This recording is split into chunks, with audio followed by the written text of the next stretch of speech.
Welcome to Disarming Leviathan, a podcast designed to equip you to missionally engage American Christian nationalists. For more info on today's guest and our suite of resources, visit disarmingleviathan.com.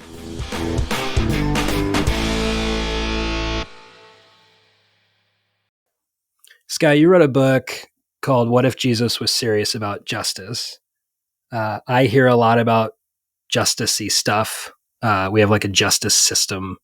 I know people whose name is Justice. There's a department store named Justice that my teenager likes to shop at. What is justice as you understand it? It's a good question, and it depends who you ask. I think there's a difference. I mean, if you ask a Marxist, you're going to get one definition of justice. If you ask a capitalist, you're going to get a different understanding of justice. And if you ask an ancient citizen of a biblical culture, you're going to get a different understanding of justice. So I think for the purposes that we're talking, we need to ask, what is the Bible's understanding of justice? Because it is different than the way it's popularly thrown around in our culture. A lot of people don't have a problem when you talk about righteousness because it's like a good Bible word. It's a good theology word. And everyone's like, yeah, that's spiritual, that's religious, whatever. But they freak out sometimes when you use the word justice. And yet both the Old and New Testaments, it's the same word. We just translate it into English differently for sometimes stupid reasons, but sometimes good reasons.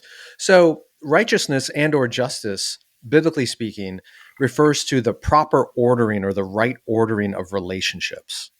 So when you say that you have a righteousness before God, it means you are in right relationship with God.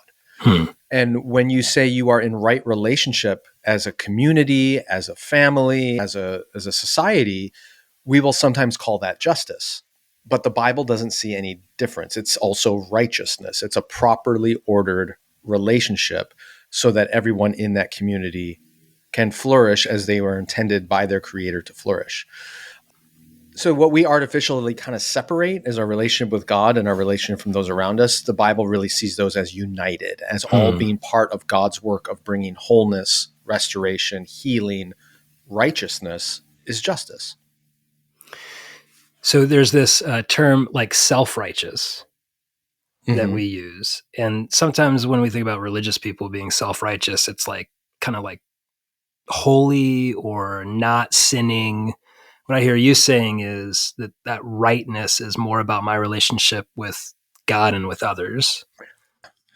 Yeah, the words in the Bible are profoundly relational. It's almost an oxymoron to talk about being self-righteous because you can't be righteous with no one else involved. It requires another party with whom you must be in relationship with, and that relationship must be healthy or properly ordered, would be another way to put it. You could say you are in relationship with the Creator, but if it's one where you are rebelling against Him, that is a disordered, unrighteous relationship. But self-righteousness, it works in English. It doesn't really work in Hebrew or Greek. Okay.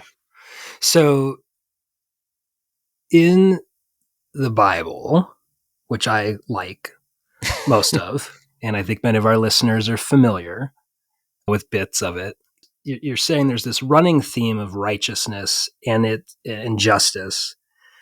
Could you give us a couple examples of where that shows up in Scripture? This concept is put on display. Yeah, it's hard to pick one because it's everywhere. So let's start in Genesis chapter 1.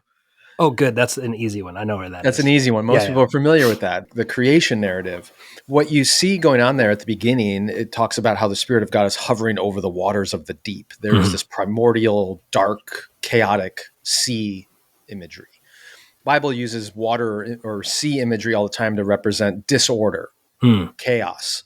And God starts speaking, and He separates the waters above from the waters below. Then He separates the waters from the land. And then it's all about separating and ordering things, the day and the night. And with each of these days of creation, He then says it is good.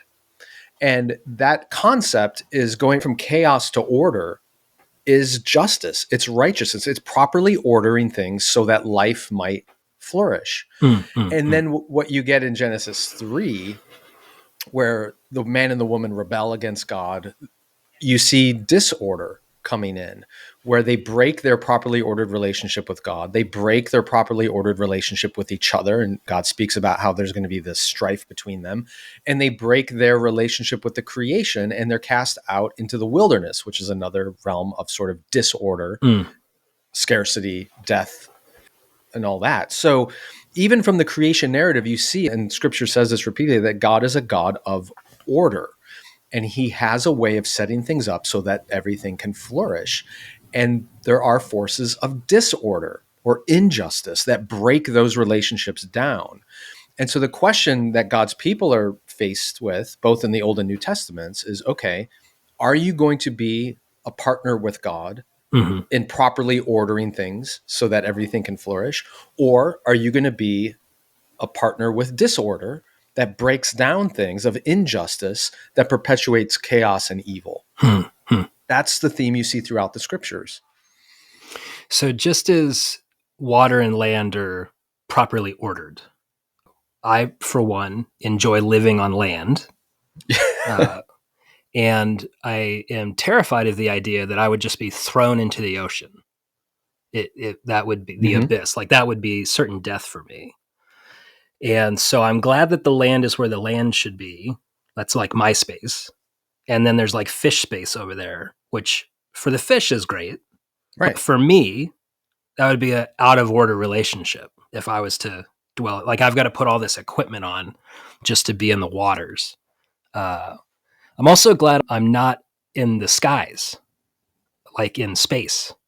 I would not thrive there unless I was surrounded by spaceship or something like that. So in the same way that I'm physically in right relationship with where I'm designed to be, namely the land, so too in my interactions with you, with my next door neighbor, with my family, there's certain ways in which we're designed to be integrated or related. And I might do something towards you or towards my neighbor, if I'm understanding you correctly, that would disintegrate or break apart or fracture that. Exactly. And that would be a lack of justice. And that's exactly what you see in, for example, the Ten Commandments or the Torah. God saying, hey, it's not good to covet your neighbor's property. It's not good to break your marriage vows. It's not good to dishonor your father and your mother. You can go on down the list of various commands. What he's giving his people are instructions for how to properly order their community so that everyone can thrive. And I mean, it takes on multiple dimensions, but yeah, that's what you see throughout the scriptures, is God desiring justice, meaning order. And he regularly, especially through the prophets in the Old Testament, condemns his people when they break that calling. For example, Isaiah chapter 1, Isaiah chapter 58 are two good examples where God's people are still worshiping him with passion. They're offering sacrifices. They're going through the rituals. They're having all the festivals. They're seeking him in prayer. Isaiah 58 says these people seek me day after day. Like, they're actively pursuing a relationship with Yahweh, with God. And yet God says that he absolutely rejects their worship. He says it's detestable to me. I can't bear them anymore. Why? Because they're mistreating the poor. They're mistreating the orphans and the widows. They're mistreating their workers. They're in 58, he talks about they beat each other with wicked fists. And so what God is saying there is, hey, you want a properly ordered relationship with me, but you've disconnected that from a proper ordering of relationships in your community. And therefore your worship, I reject. They have to go together. And that explains why when the Bible scholar comes to Jesus and says, so what's the most important law? It's interesting that the man's asking for one law, and Jesus answers with two. He says, love the Lord your God with all your heart, mind, soul, and strength, and love your neighbor as yourself. Why does he respond with two? Because Jesus knows that throughout the scriptures, throughout the Old Testament, they always go together. A righteous relationship with God cannot be separated from a righteous relationship with the people that you live around. That's justice, the right ordering of relationship, and you can't have it in just one dimension. So we've talked about the Hebrew scriptures, Genesis, Isaiah. Jesus shows up on the scene, and it seems like he seems to like all that stuff, seems to talk about it a lot. And your book is not what if the Bible is serious about justice? What if Jesus was? Tell us how you see Jesus being serious about this justice of integration and harmony. Well, you're right. It's not what if the Bible was serious, it's what if Jesus was serious. But interestingly, Jesus begins his ministry by citing the Bible. Fair point. He walks into the synagogue in Nazareth, his hometown. He grabs the scroll of Isaiah, he opens it, and he reads a passage about the year of the Lord's favor, of the year of Jubilee, which is all about freeing the captives, restoring sight to the blind, and the year of God's blessing. And that passage from Isaiah is deeply rooted in that Old Testament vision of justice, of the restoration of what's broken in the world. And Jesus takes that passage and applies it to himself, his own identity, and his own mission. So you can't really talk about what did Jesus mean about justice without really engaging the Old Testament Jewish context from which his definition of justice comes. And that includes Genesis, it includes the Exodus story deeply, it includes the laws, it includes the prophets. So he's taking all of that and basically saying, okay, this restoration of right relationship throughout the cosmos that everyone's been longing for since it was lost, I'm here to bring it back. I'm here to restore it. And you see that in his preaching, in his actions, in his miracles, certainly in his death and resurrection. So help us understand how Jesus brings justice to our communities, to our lives. So again, if you begin with the definition of it's the right ordering of relationship and the restoration of those relationships when they're broken, let's look at it on different levels. I mentioned that the rebellion of the man and the woman in Genesis 3 broke it in multiple places, right? That wonderful scene where Jesus calms the sea, the storm, right? His disciples are on the boat. They're freaking out because there's a storm. He's asleep in the back. He gets up and with just a word, he calms the seas. I mean, that's an echo of Genesis 1 where the Spirit of God is hovering over the deep and he separates, as we talked about earlier, and creates order. Well, creation itself is not in right relationship with us. And there's Jesus, the new Adam, stands up and he brings order out of the chaos. He restores the proper relationship between humanity and creation. Then you get to what about the relationships between one another? Well, there, Jesus, all the time, he offers forgiveness. Your sins are forgiven, he says to the paralytic man who's lowered. When Peter asks him, how many times must I forgive my brother who sins against me? Jesus, he says 7 times, and Jesus goes, no, 70 times 7, which is kind of a hyperbolic way of saying infinite. Like he wants to bring restoration of relationship between people. And then, of course, repeatedly, he talks about restoring the relationship between us and the Father. So the Son of Man has come to give himself as a ransom for many, restoring that relationship. So on every one of those broken dimensions, he brings restoration. One of the ways that we kind of lose sight of this in our context is even the selection of his 12 apostles. When you look at the men that he chose, they were deeply divided on all kinds of fronts. One example, you have Matthew, the tax collector, who's cooperating, of course, with the Roman pagan occupiers to extract money from his own Jewish countrymen. And on the other side, you have Judas the Zealot. A zealot was essentially a terrorist, somebody who believed in using armed resistance against their Roman occupiers. And Jesus calls these two men together into one community, then says you should love one another. Like that's the healing of broken relationship that we see all over the world today, all these fractured divisions between different groups and people and politics and everything else. And Jesus is bringing restoration, justice, healing, proper ordered relationships where the world and our divisions have created division and brokenness. Yes. Do you think that's why dudes like Paul were so animated around not stratifying in the local church, Absolutely. not doing ethnic supremacy or segregation based on wealth? He seemed to see that in Jesus. Well, it's not just that he saw that in Jesus. He saw that in the cross. And he believed it was a non-negotiable component of the gospel. Yeah. I'll give you 2 examples.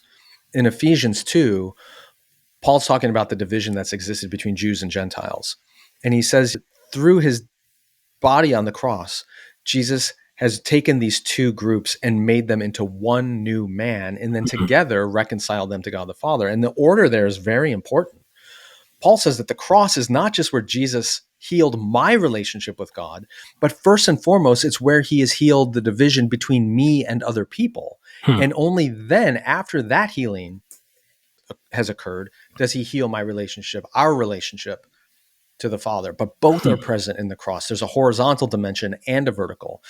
Then you take that to 1 Corinthians chapter 11, and this is the text that we cite very often on Sunday mornings during our communion, where Paul's talking about the Last Supper and the bread and the wine and all that. And he says to the Corinthians, you're taking it in an unworthy manner. He's not speaking individually there. He's saying collectively. And he alludes to the fact that the rich Corinthians are gathering together because Sunday was not a day off. They'd enjoy it, and they'd leave the leftovers for the poor Corinthians.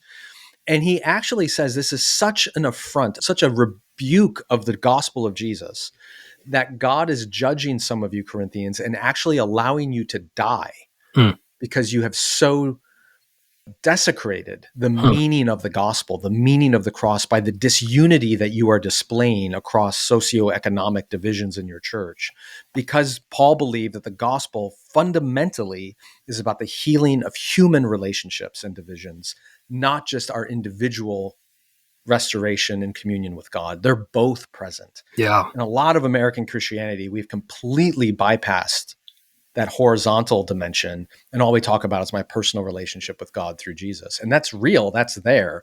But as I keep saying, you cannot separate these two things. Do you think this is why Paul yelled at Peter in Galatians? It's absolutely why. Striking to consider that a newer convert-ish would yell at a OG apostle, but in Galatians, he gets after Peter because Peter starts segregating at tables. Right. He calls him a hypocrite. And walking out of step with the gospel. Yeah. And ironically, we now occupy, an American church context in which that segregation is actually celebrated and affirmed by theologians and missiologists. You might because they say, I'm referring to the idea that you can reach more people more quickly if you have a homogenous church. Yes.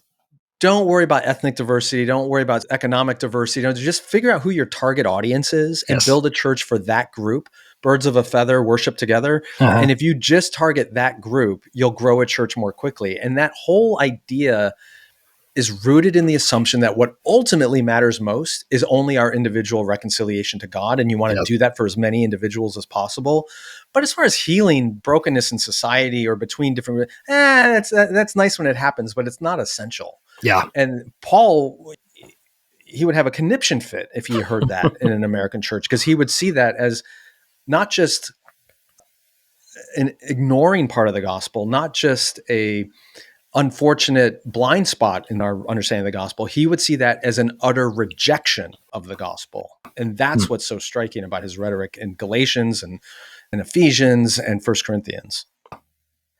Yeah, it is striking to consider American evangelicalism, of which I am a part, that the homogeneous growth unit concept for church growth, pick one target demographic, build everything around them, shows up in the 70s shortly after the civil rights movement starts diversifying every other aspect of society. And I grew up in an era, I was raised and then discipled as a pastor in the era of pick a target demographic, you got to go grow your church. And so it's no wonder that in the 2010s, when you see the rise of the BLM movement, Black Lives Matter, in response to continued police brutality against Black people, that no one's asking the church for their insight, which is different than in the civil rights era, because I think the American Evangelical Church proved itself to be a bastion of segregation, not one who has the tools to actually move us forward. And it's not new. I don't know how much you've traveled overseas or engaged with believers in other contexts, but I've done a lot overseas. And one of the things I have encountered regularly are Christian leaders in other cultures and contexts kind of shaking their head going, what is wrong with you Americans? Like, why do you have such a difficult time understanding that righteousness with God is linked to righteousness with those around you, like the horizontal and the vertical. And it is a unique trait of American white evangelical Christianity that we have separated those two things and made one essential and the other optional. But when you actually study the history, it begins to make sense. And it really emerges in the mid 1800s, mid 19th century. And it's in direct response to the issue of slavery. Slavery was obviously an immensely contentious issue in the United States. And then you have the Civil War. Even during Reconstruction, what do you now do with these millions of emancipated, formerly enslaved people? And there were a lot of white churches, particularly along the border states between the North and the South, that risked being ruptured by the disagreement over this very contentious social political issue. And it was at that time that a theology became very, very popular and emerged and was adopted by a lot of white Christianity that said, this horizontal stuff doesn't matter. Healing society doesn't matter. Social engagement doesn't matter. Justice doesn't matter. All that stuff about, caring for the poor and the orphan and the widow doesn't matter because it's all going to burn anyway. All that matters is rescuing souls off the sinking ship and get them in right relationship with God so they can go to heaven when they die.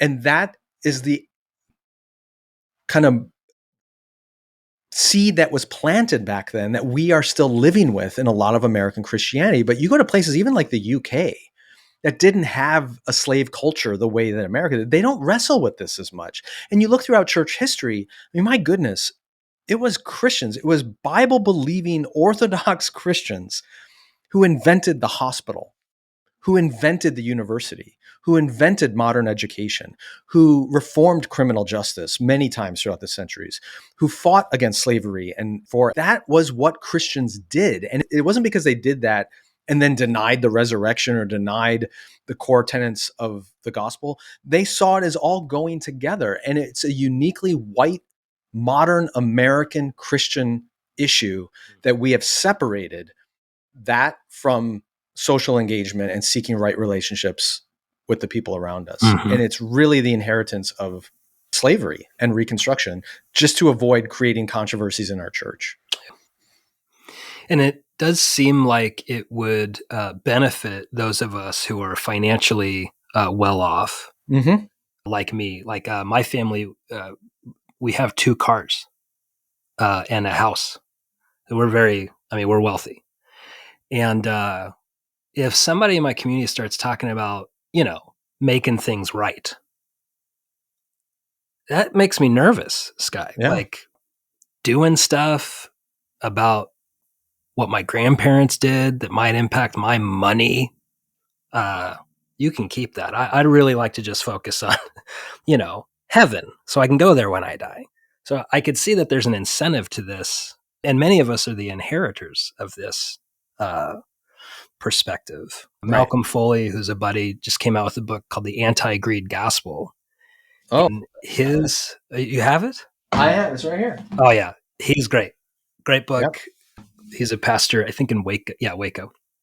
And his argument is that, underneath racism is mammon worship, greed. That's right. And it does seem to me that underneath our deficient understanding of justice is mammon worship. Yes. We do not want to sacrifice what we truly love to live in right community. So we reconstruct our theology to not require that of me. Do you see that happening today?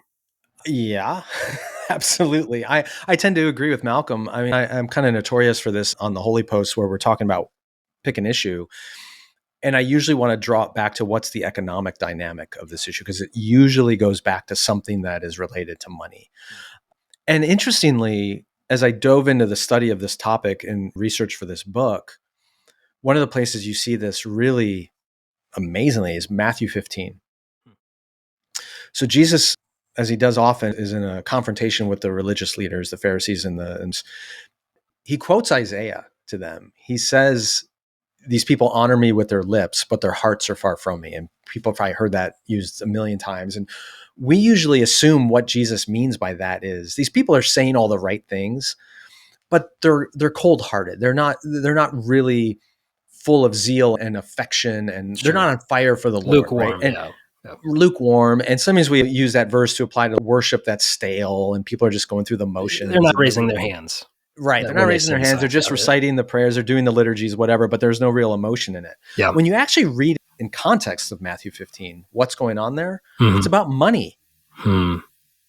He said that God had commanded them to care for the elderly, for their mothers and their fathers. But these Pharisees were taking the money that should have been used to care for the elderly, and they were redirecting it to make more elaborate worship services, to look better in their community, to look more holy and more spiritual. And that's when Jesus says, these people honor me with their lips, but their hearts are far from me. And again, that's a quote from Isaiah, which I mentioned earlier. And Isaiah, in that context, is saying, God is saying in Isaiah, these people worship me day and night. They're always here. They're always offering sacrifices. But what are they not doing? They're not caring for the poor, the orphan, the widow. And so we think to have a heart that's committed to God means you're passionate and you're full of emotion and ooey gooey feelings towards Jesus. That's not what he's saying. A heart that's really committed to the Lord is a heart that is motivated and active in respecting those who are made in God's image. This again gets back to love the Lord with all your heart, mind, soul, and strength by loving your neighbor as yourself. That's exactly what the Pharisees were bypassing. And there was a financial component to it. I'd rather give my money to doing big, elaborate worship services that make me look righteous in front of everybody, rather than using that money to actually care for elderly people in my community that are going hungry. And that's why Jesus rejects them. It's not about feelings, it's about justice. Yeah. So we don't need to catch that fire at the next worship gathering? I mean, that's the irony, is if you think a heart far from God is one that is not feeling the right feelings. I don't know about you, Caleb. I don't always control my feelings.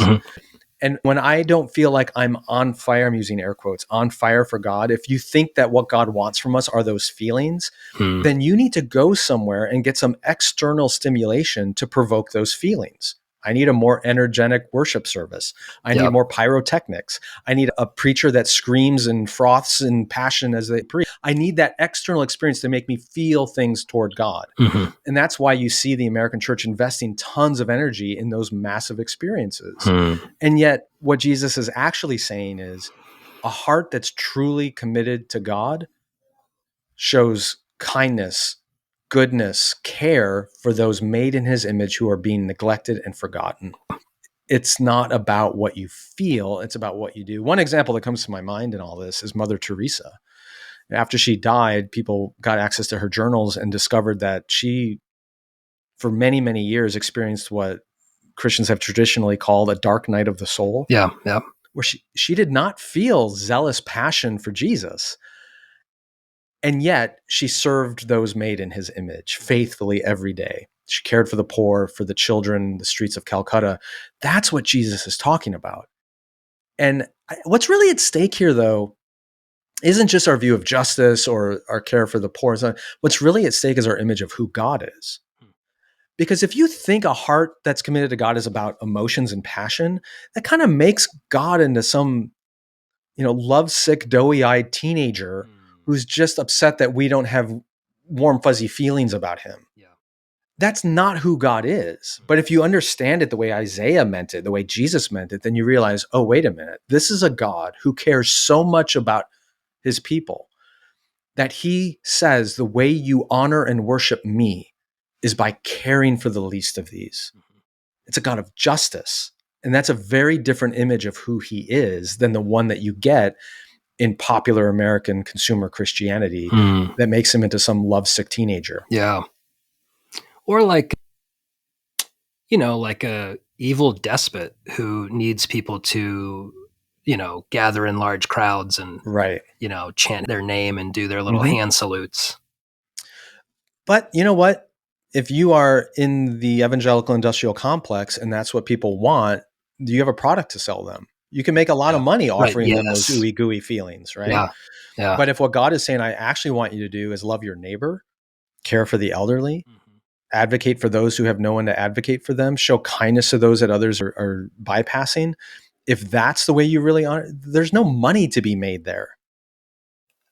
And it does sound like there's actually sacrifice there. Exactly. There's that dude in the Bible, James. He was like true religion is to take care Right. of the widow and the orphan in their day of distress. That There it is. widow orphan bit is kind of like a catch-all category for those on the margins. That's right.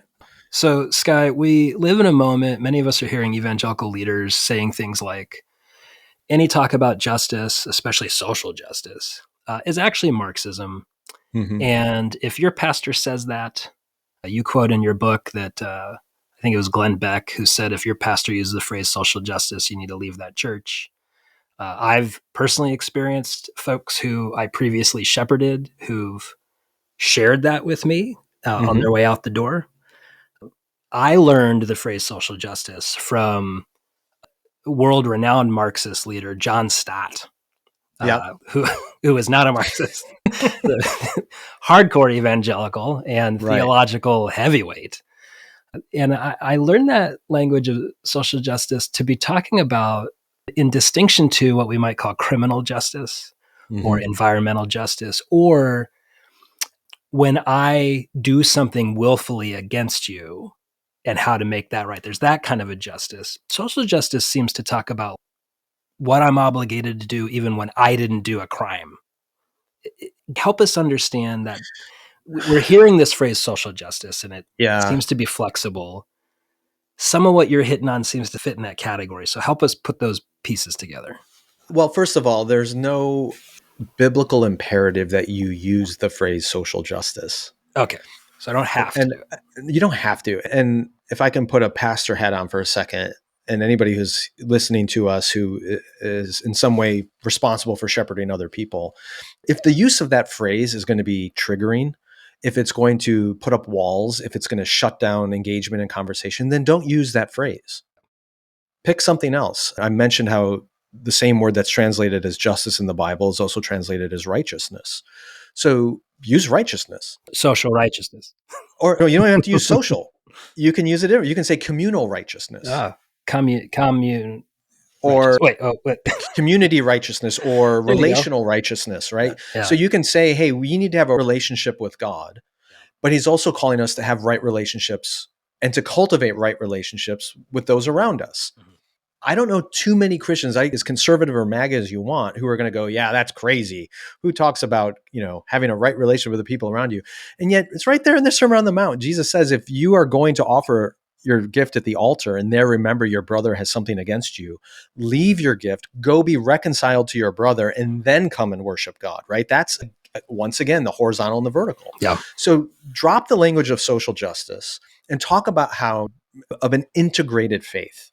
This idea that our relationship with God cannot be disintegrated from our relationship with the people around us. And just as God wants us to live in flourishing relationship with him, he wants to see all the people around us flourishing as well. And that means we need to pursue the things that put people in right relationship with us and one another.